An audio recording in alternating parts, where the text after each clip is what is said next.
But because I do so much stuff for the NHS, every accident and emergency department in this country tonight will be full. Not necessarily of accidents and not necessarily of emergencies.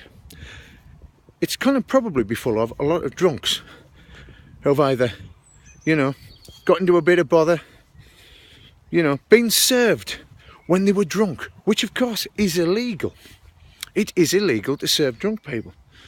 So, if there was a football match taking place, and say, I don't know, someone like York City were playing in a cup competition, and say they were playing against someone like, I don't know, Manchester United.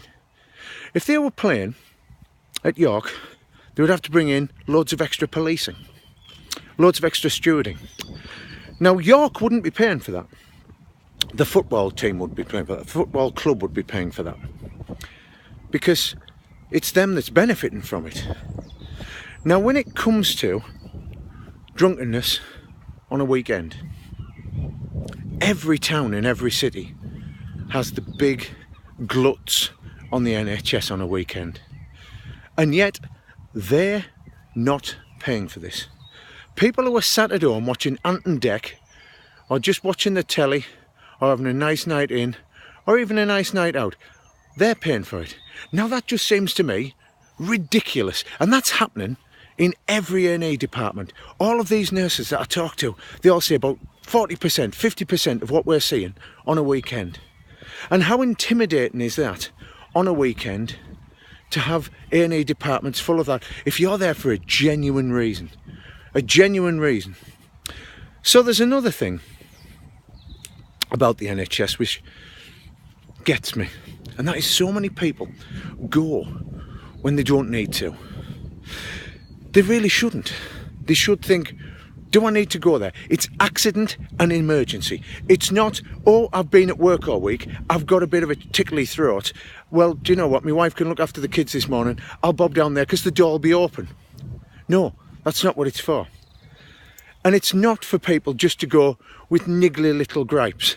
It's for accident and emergency. The clue's there. So, I used to be a teacher, maths teacher at one point. And do you know what? I think every school should scrap some of the stuff that they do. Even as a maths teacher, I haven't really used the cosine rule and the sine rule that much. That time could have been spent training up young people and teachers and everybody in the community in basic first aid.